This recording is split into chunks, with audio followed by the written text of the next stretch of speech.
Poco C81 Pro, sulit na entry-level phone nga ba ngayong 2026? Tara pag-usapan natin.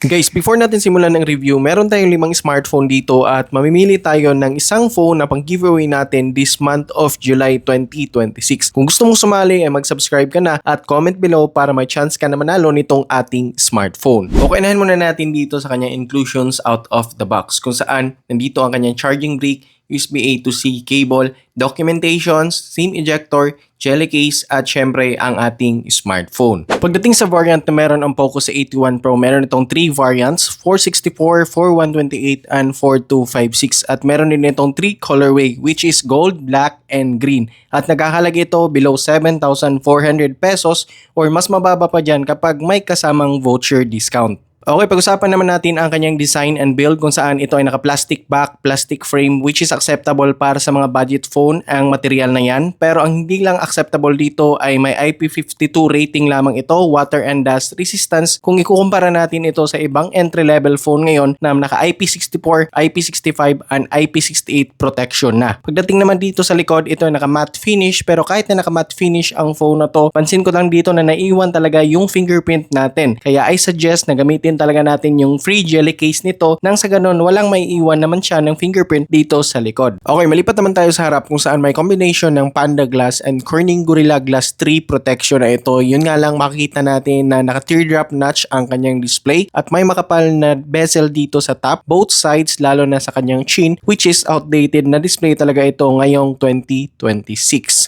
Now dito naman sa right side nandito ang kanyang volume rocker at sa katabi naman ito ang kanyang power button / fingerprint scanner na napaka-responsive and accurate. Dito naman sa left side nandito ang kanyang SIM tray na pwede natin lagyan ng 2 nano SIM and micro SD card at expandable pa ito up to 2TB. Dito naman sa ibabang bahagi nakapwesto ang kanyang mono speaker. Malakas din naman ang tunog nito kahit na isang speaker lamang dahil umaabot ng 200% ang kanyang volume power. Yun nga lang hindi magandang pakinggan or mas nagiging basag na yung sound quality nito kapag isasagad pa natin. Kaya tamang tansya lamang tayo sa paggamit ng volume power nito. Anyway, sa katabi naman itong speaker, nandito naman ang kanyang USB-C port, microphone at good thing dahil meron pa itong 3.5mm headphone jack para sa mga mahilig gumamit ng wired earphones. Moving forward naman tayo sa kanyang camera kung saan meron itong 13MP main shooter and 8MP naman sa front-facing camera. At ito yung mga sample shots natin.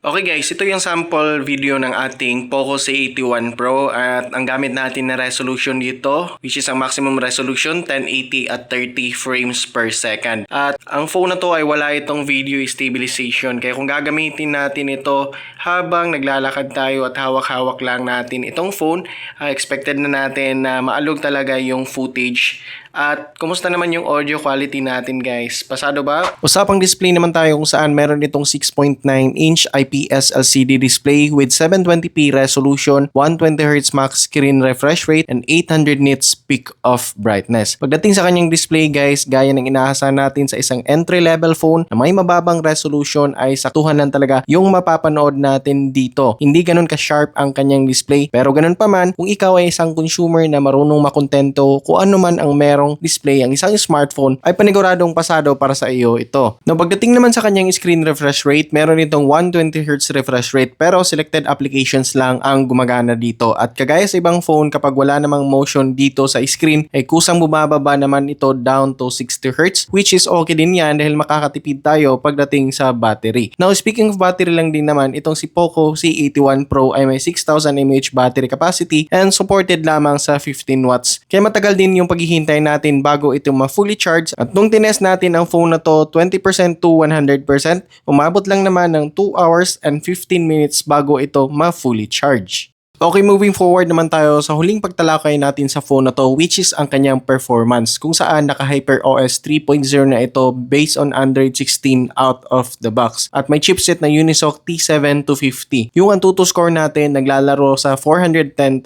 Now in terms of performance naman ng phone na to, wala naman tayong magiging problema basta't babaan lang natin yung expectations natin dito. Dahil syempre, entry level lang ito at may 4GB of physical RAM lamang. And actually, pwede naman natin itong pagsabayin. Pwede naman 2 to 3 running applications, kaya naman ito i-handle. At kung sa gaming performance naman, ang pag-uusapan ay kahit papano papalag din naman ito, lalo na dito sa Mobile Legends. Ngun nga lang, pansin ko lang dito kapag sinagad natin yung graphic settings natin, ay aasahan mo talaga na simula pa lamang ng laro ay may konting frame drop ka na may experience. Kaya ang payo ko dito, samahan lang natin ang tamang pagtimpla ng graphic settings nang sa ganun wala masyadong frame drop na mangyayari, lalo na't kapag nasa kalagitnaan na tayo ng clashing at halos lahat ng karakter ay bumabato na ng skills. At siya nga pala, ito yung graphic settings na ginamit natin. And so far, okay naman ang aking gaming experience at wala naman gaanong frame drop at smooth naman yung movement ng karakter natin dito.